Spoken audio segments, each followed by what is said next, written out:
سيدنا مولانا أرجل محبة الشيطان اللهم صل مولانا سيدنا مولانا محمد الله الله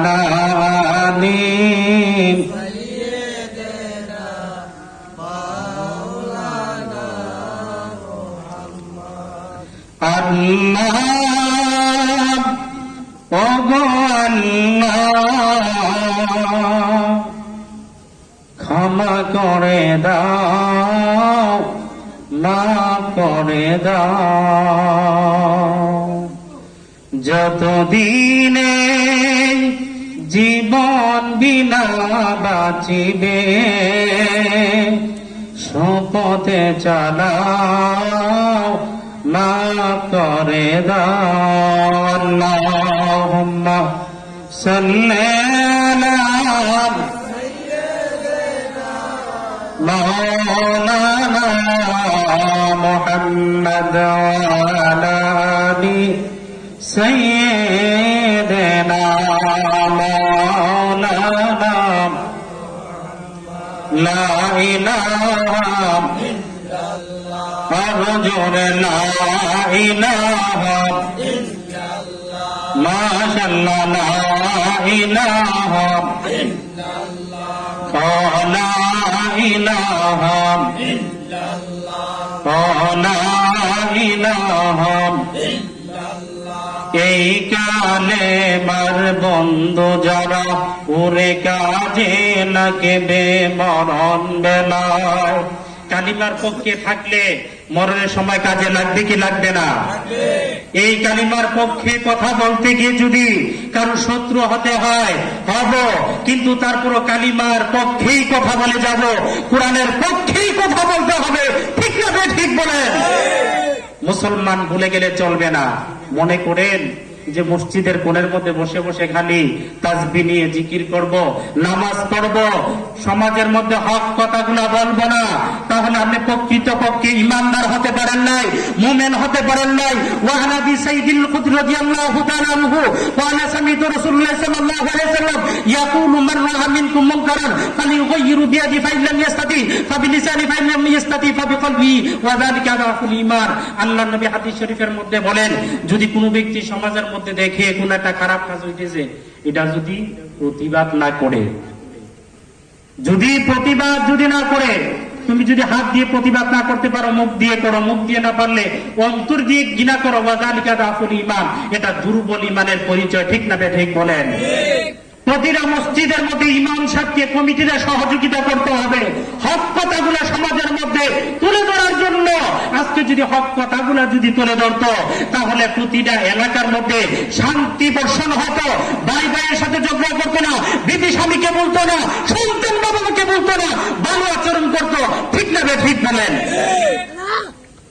মুরব্বী বাবারা, যুবক ভাইরা রে, গভীর মনোযোগ দিয়ে শোনো রে বাবা, যেহেতু সময় আমার বেশি নাই, অল্প সময় রে বাবা।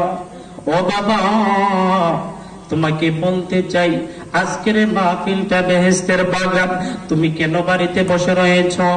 ও ভাই, তুমি কেন দোকানের মধ্যে বসে রয়েছ? তুমি জানোনি এই মাহফিলটা তোমাদের জন্য নাজাতের জরিয়া হতে কি পারে না? বলে এই মাহফিলটাকে উসিলা করে আল্লাহ ক্ষমা করে দিতে পারে এই মহল্লাবাসীকে। কবরের মধ্যে যারা শায়িত রয়েছে তাদেরকে ক্ষমা করে দিতে পারে রে বাবা। কেউ গ্যারান্টি দিতে পারবে না সে আজীবন বেঁচে থাকবে। এমনও হতে পারে আজকে মাহফিল তুমি শুনেছ, কিন্তু রাত্রে ঘুমিয়েছ, যখন ফজরে আজান হয়েছে আসসালাতু খায়রুম মিনান নাওম, ঘুম হইতে নামাজ বলো, আর তুমি ঘুমাইও না, ঠিক মতো পড়িলে নামাজ, জান্নাত তোমার ঠিকানা। এই যে মুরব্বী বাবারা, যুবক ভাইরা, মসজিদের মধ্যে মুয়াজ্জিন সাহেব 5 বার আপনাকে মেসেজ দিচ্ছে, হাইয়া আলাস সালাহ, হাইয়া আলাল ফালাহ, আও নামাজকে নিয়ে আসো নামাজের দিকে। তুমি প্রক্ষেপ করতেছ না, তুমি আসতেছ না। অনেক মুসল্লি আছে রে বাবা, মসজিদের মধ্যে ঢোকার পরে মিনিটে 4 রাকাত নামাজ পড়ে ফেলে, নামাজের মধ্যে চুরি করে। সাহাবীরা প্রশ্ন করল, ইয়া রাসূলুল্লাহ, ইয়া হাবিবাল্লাহ, কাইফা ইয়াসরিকু ফিস সালাত, নামাজের মধ্যে কিভাবে চুরি করে? আল্লাহর নবী বললেন, সাহাবীরা জানুনি ইয়াসরিকু ফিস সালাতি ওয়ার রুকুই ওয়াস সুজুদ, রুকু সিজদার মধ্যে তাসবিহগুলো সুন্দর করে পড়ে না।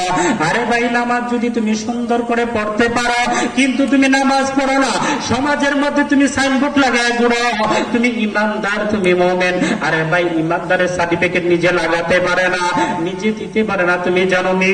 ও মুরব্বি বাবারা, যুবক ভাইরা, ভালো করে বুঝো, বাংলাদেশের মধ্যে 2টা মাদ্রাসা রয়েছে, একটা হচ্ছে কওমি আর একটা হচ্ছে আলিয়া।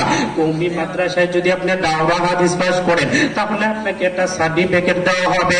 যদি আলিয়া মাদ্রাসার মধ্যে আপনি কামিল পাস করেন তাহলে আপনাকে একটা সার্টিফিকেট দেওয়া হয়। ও ভাই, লেখাপড়ার পরে আপনাকে একটা সার্টিফিকেট দান করা হবে, কিন্তু আপনি নামাজ পড়েন না, আপনি তো রাস্তার মধ্যে হাঁটেন আর আপনি ইমানদারের পরিচয় দেন না। না, কোরআনের ভাষায় তাকে ইমানদার বলা হয় না। আল্লাহ পাক রব্বুল আলামিন কোরআনের মধ্যে বলেন, ইন্নাল্লাযীনা আমানু ওয়া আমিলুস সালিহাতি কানাত লাহুম জান্নাতুল ফিরদাউসি নুজুলা, নিশ্চয় যারা ঈমান আনার পরে নেক আমল করবে তাদেরকে আল্লাহ এমন একটা জান্নাত দান করবে যেই জান্নাতের মধ্যে প্রবাহিত ঝর্ণা থাকবে। ঠিক না বেঠি? জান্নাতের মধ্যে সম্পদ নয়, কেউ ইচ্ছা করলে টাকা দিয়ে কিনতে পারবে না, নেক আমলের মাধ্যমে কিনতে হবে। ঠিক না ঠিক বলেন? এই কোরআনের পক্ষে হক কথাগুলো বলতে গিয়ে সমাজের মধ্যে অনেকে পছন্দ করে রে বাবা, আমি চেষ্টা করতে হবে হক কথাগুলো সমাজের মধ্যে বলতে হবে। আল্লাহর নবী হাদিসের মধ্যে বলেন, লা ইউমিনু আহাদুকুম হাত্তা আকুনা হাব্বা ইলাইহি মিন ওয়ালিদিহি ওয়া ওয়ালাদিহি ওয়ান নাসি আজমাইন। আল্লাহর নবী বলেন, প্রকৃত ঈমানদার ওই ব্যক্তি হতে পারবে না যতক্ষণ পর্যন্ত তার জানের চাইতে, মালের চাইতে, সম্পদের চাইতে আল্লাহর নবীকে অধিক ভালো না বাসিবে। ঠিক না বেঠিক? আল্লাহর নবীকে, আল্লাহকে ভালোবাসলে ঘরের মধ্যে বসে থাকতে পারবা না।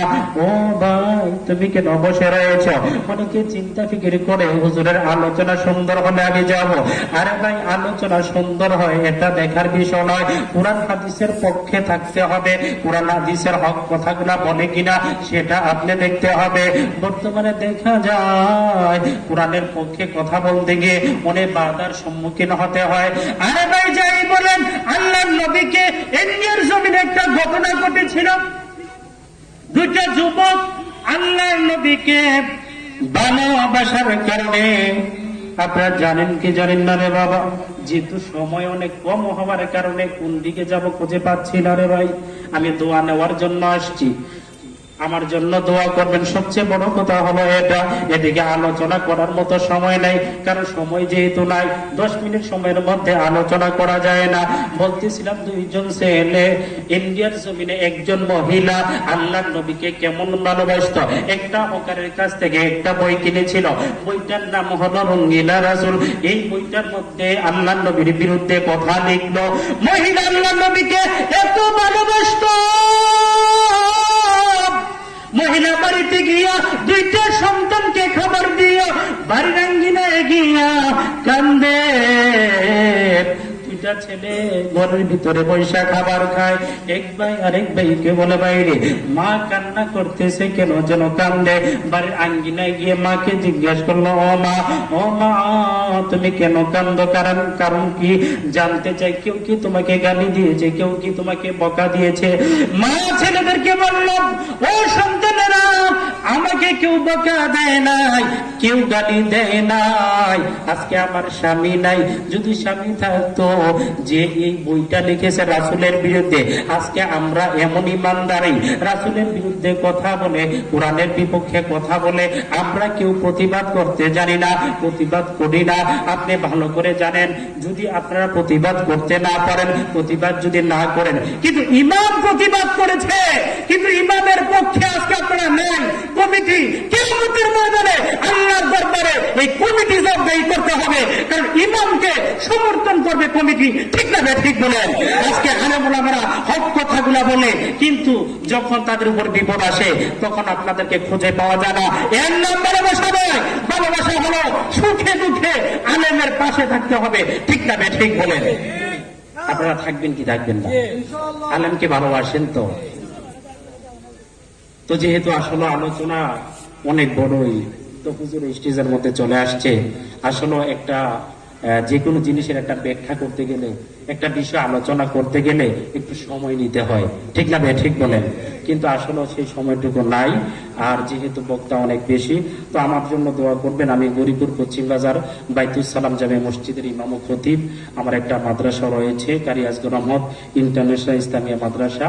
তো আমার জন্য বিশেষ করে দোয়া করবেন, আমি যেন হক কথাগুলা কোরআন হাদিস মতো, অর্থাৎ নিজে বানানো নয়, কোরআনে যেভাবে বলেছে, আজকে সুদের ব্যাপারে বললে, ঘুষের ব্যাপারে বললে, আপনার মদ বলেন, এরপরে গাঁজা বলেন, ইয়াবা ট্যাবলেট বলেন, এইগুলার বিরুদ্ধে বললে পারে না, কিন্তু ইমাম সাহেবকে ধরে, আরে ভাই আপনার যদি ক্ষমতা থাকে দেখেন কলমটা নিয়ে আসেন, যদি আপনার ক্ষমতা থাকে কোরআন খুলে দিই, আমরা কোরআন থেকে দেখি তো, লাল কলম দিয়ে আপনি একটা আলিফকে অথবা একটা হরফকে, একটা লাইনকে কাটেন, পারবেন না?